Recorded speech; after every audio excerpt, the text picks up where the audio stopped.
What's up, buddy? We're back at the end of the video.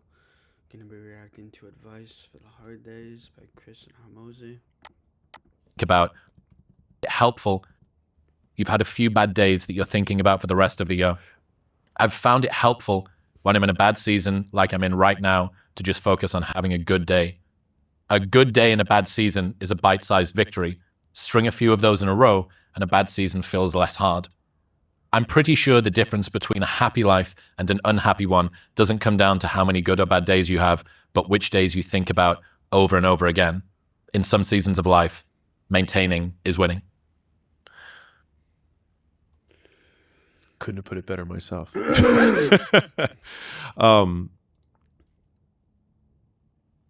This has been my big focus right now is, and I'm not the first person to say this, but just winning the day. And Bill Ackman had this, I heard him on a podcast talking about this hard season where he was getting divorced. He just lost $4 billion in Pershing Square, his investment firm. And he was not him today. He was earlier on his career. So, I mean, it was just the worst. And because he had lost his money, the divorce was for way more money because it was based on his net worth that didn't exist anymore and was just a terrible slog. And he said one of the difficult parts about that period is that there was no one thing that was like, oh, I can tackle this today. Like you're not going to finish the divorce today. You're not going to undo the $4 billion loss today. And so it's like when you have these larger, more complex negative things that do scale, it's like how do you navigate through that? And for anyone who's listening right now, it's like maybe it's the bad breakup, maybe it's or maybe you're getting divorced, right? Or maybe it's like the business isn't working the way you want. It's like, and there's like 10 things that you have to fix, and it's like, well, I can't fix that change in the logo until the next run. So I just have to see this every single day. Yeah. And so he had this very tactical advice, which I liked a lot, which is he just tried to make progress, and that was it. And he said, you know, in a day.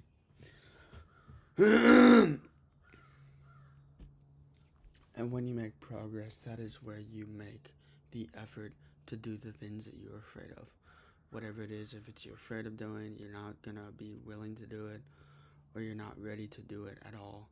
That is when you make progress. That is where you make potential progress by moving the ball forward.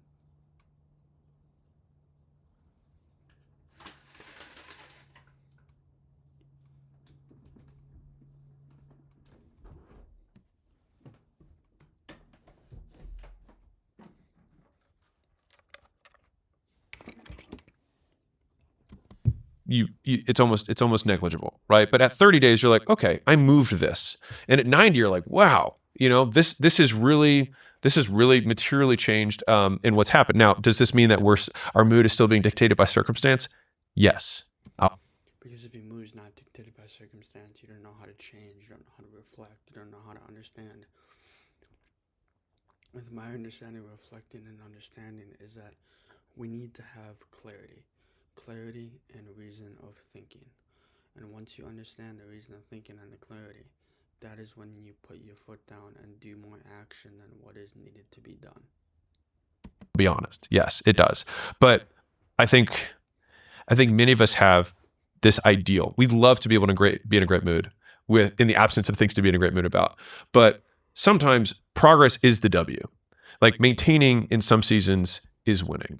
And when you maintain, when you win, when you make that progress, when you make that thought, when you make that belief, when you make that happenstance, that is when you win. That is when you do. That is when you go. That is when you try. Because if you do not try, then you may never know where this life will lead you to. I've had to tell myself that also, that we can have these different, like on Business Vector, I'm murdering it. I'm crushing there. But like I tore my quad this year. Which sucked. I had painful.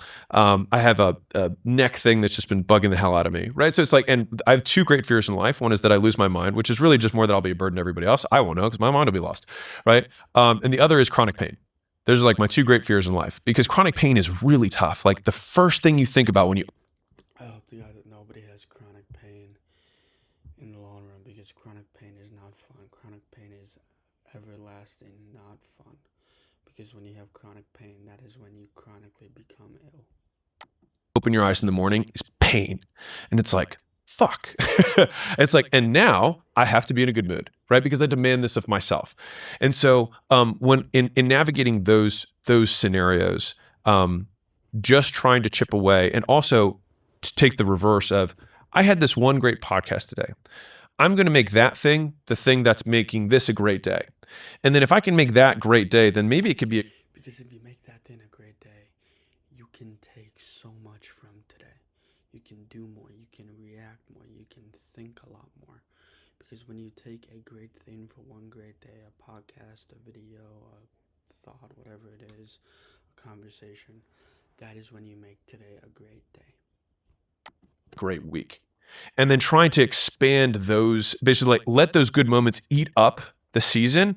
And I made a conscious Because if you don't let the moments eat up the season, that is when you never know where this life will lead you to. decision on May 1st. And I think did I send you the screenshot of my HRV? Yes. So it was May 1st. I was like, fuck this. I was like, I told Layla, I was like, I have decreed that the rest of the year will be good. And so I'm putting so much mental effort into this, which is why this is so timely from us talking about it. In actively trying to minimize all the down things and super, super focus on those moments and be like, cool, I had that good moment. That's my day. Day's made. And I'm trying to even say that more. Like, oh, this. Because when you take a moment, when you reflect, when you do more than just think, that could be a great day, and that will make it a great day. That's why me posting 15 to 30 times is a great day, because nobody will follow me on this hard path when it is difficult. When it is easy, that is when people follow, but when it's difficult, that is when people do not follow.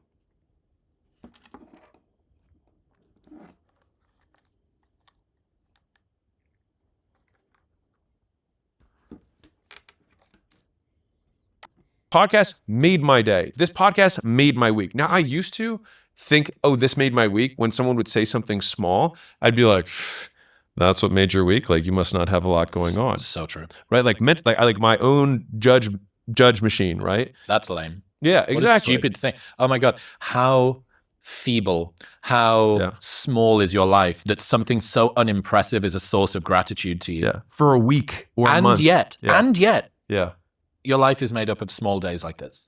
That is what life is. Yeah. And if your expectation of life is that it's going to be, well, until I play the main stage at EDC, until I make the $1 billion, until I get married to the love of my life, until I get these things, you're just holding your happiness hostage until... You're holding your happiness hostage until you get the things that you want to get, or state, or think, or act. Because when we go and get the things that we want to get, that is when it gets difficult. That is when life gets hard.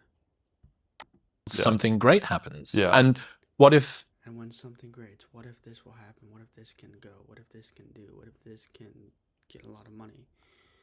Without knowing the known and the unknown, that is the best part of our joy. That's the best part of our day, is the unknown. It's the void. It's the waiting to happen. Again, it's what we said before. What if something small could be something great? Yeah. What if something small can be something great? Whatever that so-called small thing is, that is where life gets real. That is where life gets understood. Is that without being the great, without being the understanding, without being the thoughts, what if something small can be something exponentially great? And it exists in the specific. It exists within the specific. It exists within the specificity of whatever it is you're trying to specify, do, think, act. Those like the tiny moments, and that so that's been Boring a huge victories, focus. dude. Boring victories. But trying to make it, basically, I've had to recalibrate my entire scale to how little of a thing can happen that makes my day. How little of a thing can happen. How little of a thing that can happen to make his day, to make his year, to make his week. How little and how big of a thing can make your day. That makes my week. How little of a thing can make my month. And like, how crazy would it be if a year from now I say 2025 was a great year? You know, I woke up pain-free for probably like 70% of my days. That was a great year. Or like, I got to have coffee with Layla in the morning once a week. And that filled me up for the whole week. Like if I can, and I want to, I'm putting, so anyone who's listening to this, like I'm putting a huge amount of my discretionary effort into this because it's my belief that right now, what will prevent me from achieving my ultimate goals? Because that motherfucker's not gone.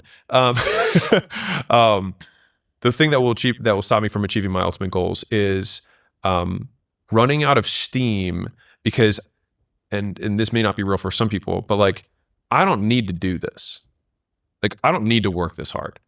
I would rather work this hard because when nobody follows, that is when the best time to do the things that you're afraid of now. Nobody will remember you. Everybody will be forgotten within 3 generations, so don't waste your time, don't waste your energy, and don't waste your thoughts. Because if you waste your thoughts and your energy, that is all the what you are is time.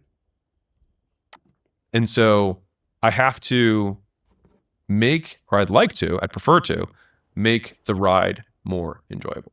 Real quick, I'm going to show you the exact 10-stage roadmap from 0 to 100 million plus that less than 1% of companies finish. I've now done multiple times. And so I can say with a lot of confidence that these are the stages as headcount increases that you need to get through.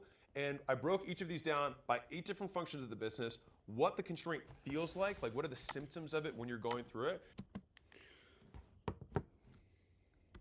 Decentralization wins. Warren Buffett. Split resource. To add on to what he was saying is that I'm keeping my school completely free for the next 2 months. So if you guys are curious, go look on it. It's in my bio of my YouTube channel. So go click on the link. It's completely free for the next 2 months. And I'll see you guys in the next one. Peace. Hopefully you guys learned something.